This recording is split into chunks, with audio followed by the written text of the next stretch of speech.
Good morning! Welcome to my day 25.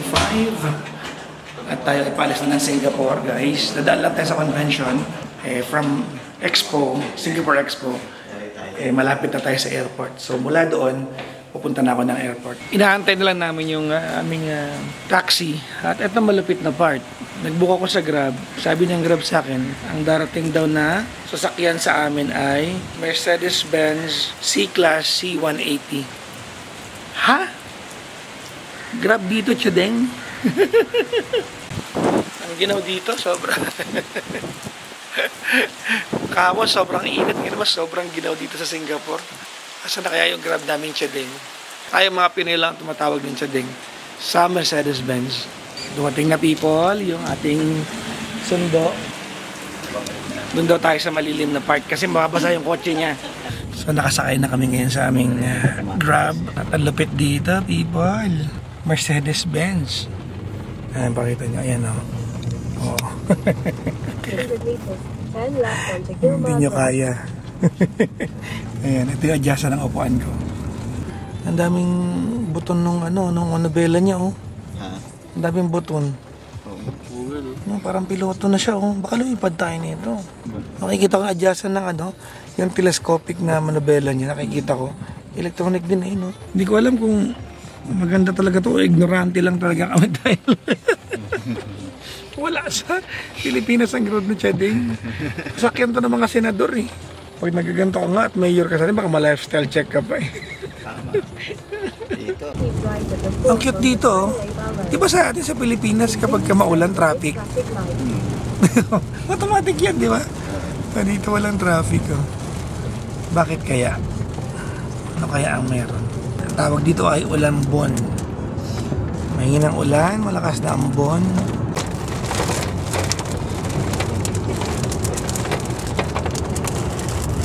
Dito na kami sa Expo at binababa na ni Hepe mula sa Chadeng namin. Yung Thank you, Uncle. Alright. Bye-bye, Chadeng. Nasa convention na kami ngayon at mag-lunch muna kami magkakasama nila engineer at nila Hepe. Hindi ko alam kung kaya ko pang maglibot after ng lunch namin kasi ang flight ko ay 6 o'clock. So kailangan kong puntahan na yung airport. Although I am 15 minutes away sa airport. Napakalapit ko na sa airport. So, bahala na. Pero kakain muna kami. Can we sit there? Outside, yeah. Okay. Thank you. So, dito kami sa isang restaurant dito sa may Expo. Ang Tag Restaurant and Bar. At puro Pinoy ang empleyado rito. Hi po! Ay! Pasta. Samosa. Spring roll. Kape. Kain. Tapos na kaming kumain. At magbubuk na ako ng Grab papuntang airport. Pero bago yan, syempre, magwiwi muna tayo sa CR dahil importante yun. Alam niyo naman tayo, may mga pagkakataon na may naiihi tayo. Sila engineer kasi Hepe will be here until Sunday morning pa. Nakabook na ako ng Grab, papunta na ako ng airport. Alas 2 na, alas 6 flight ko. At least mga before 3-4 o'clock nandun na ako sa airport. Magpapahinga na lang ako dun para meron naman akong lakas. So anytime now, darating na yung Grab natin. Ang plate number, ang dulo ay 462P. Toyota Prius 462P, the gray. Ito na yung ating service, Toyota Prius. Ingat. Oh. See you. Enjoy Singapore, ha? PM nyo ako kung may kailangan. Yes, sir. Ingat, sir. Sige. How many minutes till we reach the airport? 10? Within 10 minutes. 10 minutes. Thank you. Malapit lang pala guys ng airport dito talaga. So yun. Bibihira ako mag-flight ng mag-isa. Sobrang bihira. Lagi ako may kasama. So may mag-isa tayo. Kaya rin naman. Malala ko makakakwentuhan sa aeroplano. Tamang-tama lang guys kasi tinatamaan ako ng antok. So, pagdating ko sa airport, check-in ako agad. Tapos siguro, hanapin ko lang yung gate ko. Ipapahinga na ako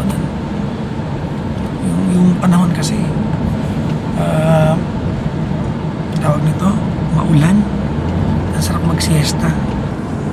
Laki ng airport nila. Tignan nyo naman yung papasok sa airport nila. Parang papunta sa palasyo. Ang ganda ng facade.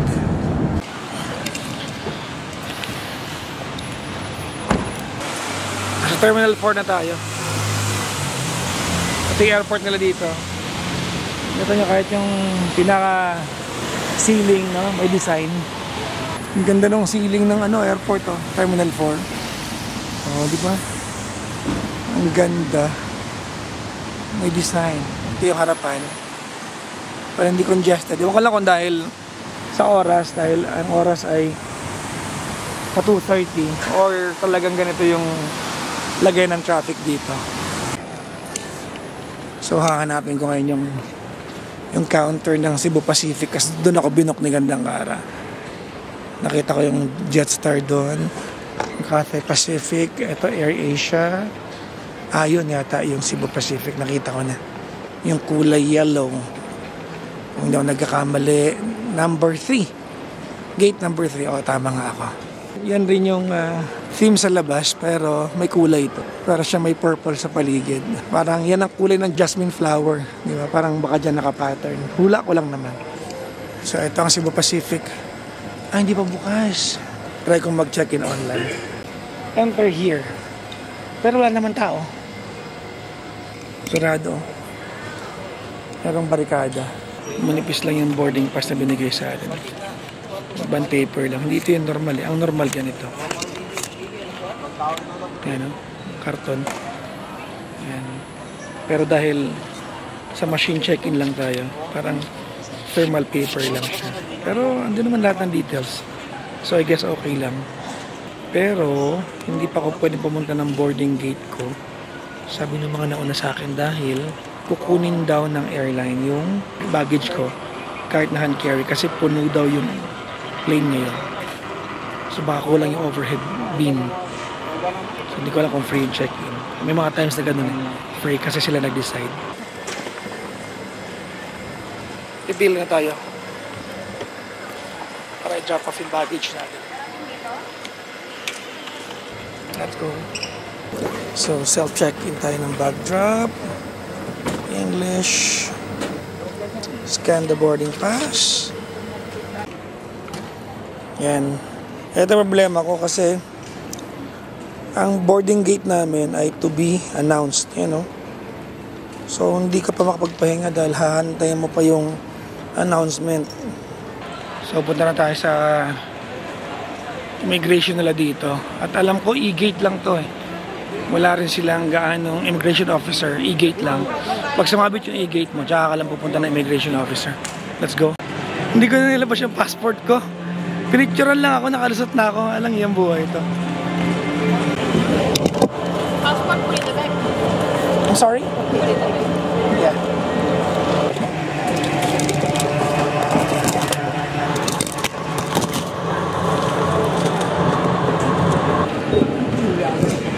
Nagpasa tayo ng security clearance. Hanggang ngayon, di pa rin na makapaniwala na hindi ko nilabas yung passport ko. Tinignan lang nila yung yung mukha ko sa camera. Sayang hindi ko na videohan.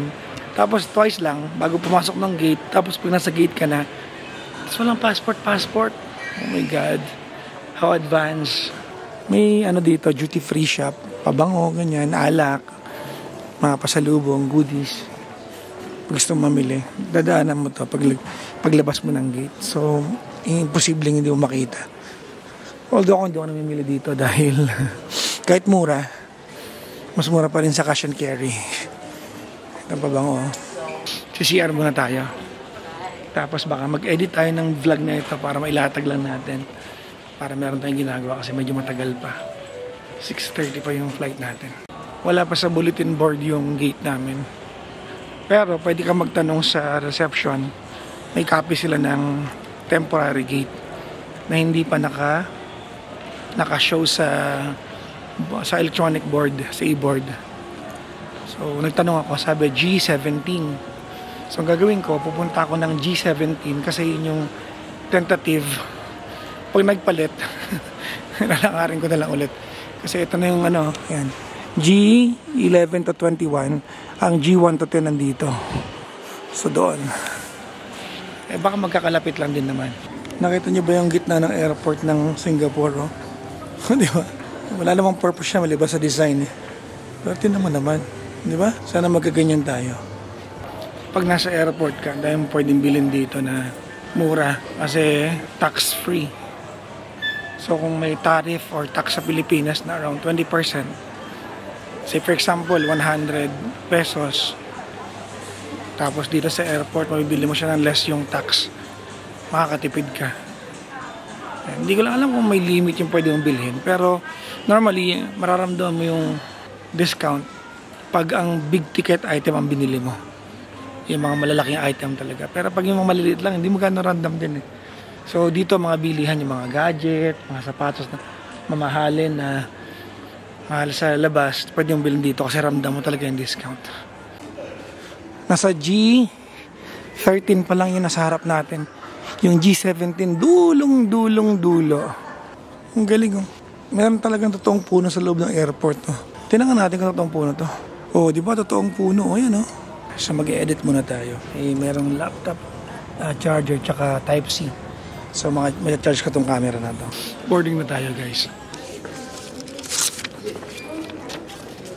Thank you. Thank you.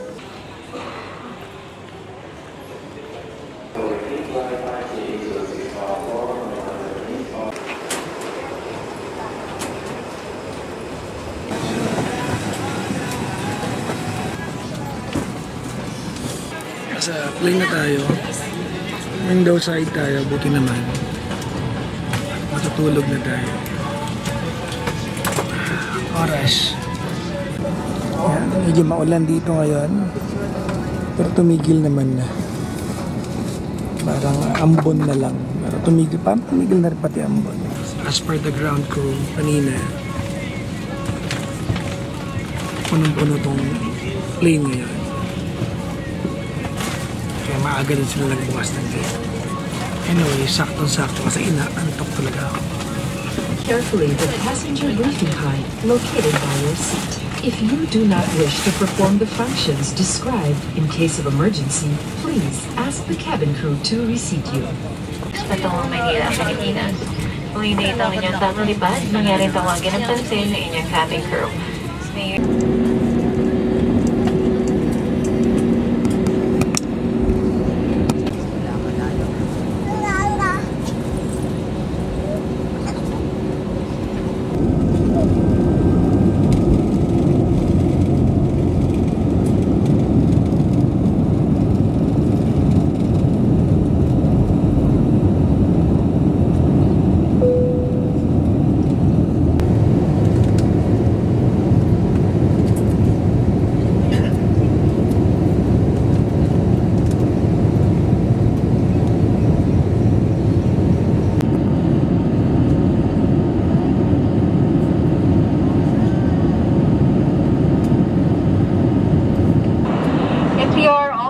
Then let's begin. For my first question, one of the top islands in the Philippines, this paradise is popular for its beaches and has a long stretch of powdery white sand. Alalahanan din namin ang lahat na panitilay nakasara o nakasilent mode ang inyong mga electronic devices.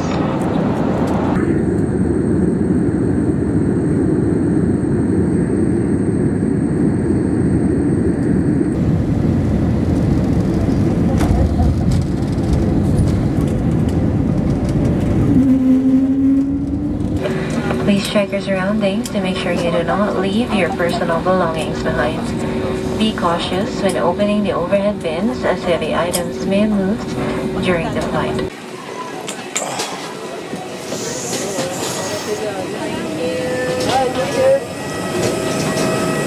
Philippines na tayo. At punta natin na immigration ngayon. Kukunin ko na lang yung aking checked-in bag.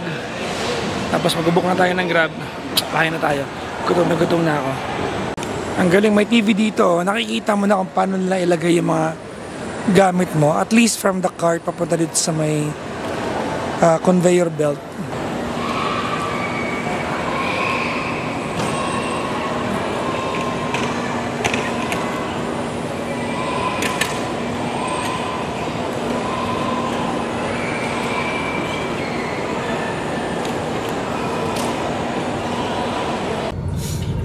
Alright guys, pauwi na tayo ng bahay natin. Nasa Grab na tayo at si Kuya ang ating driver ngayon. Okay naman Kuya. Anyways, hanggang sa muli, maraming salamat sa panonood ng vlog na ito. Thank you very much. Tayo ay uuwi na't kakain ng dinner. Na-enjoy ko naman yung Singapore, so papahinga muna tayo sa Pilipinas. Okay guys, bye-bye.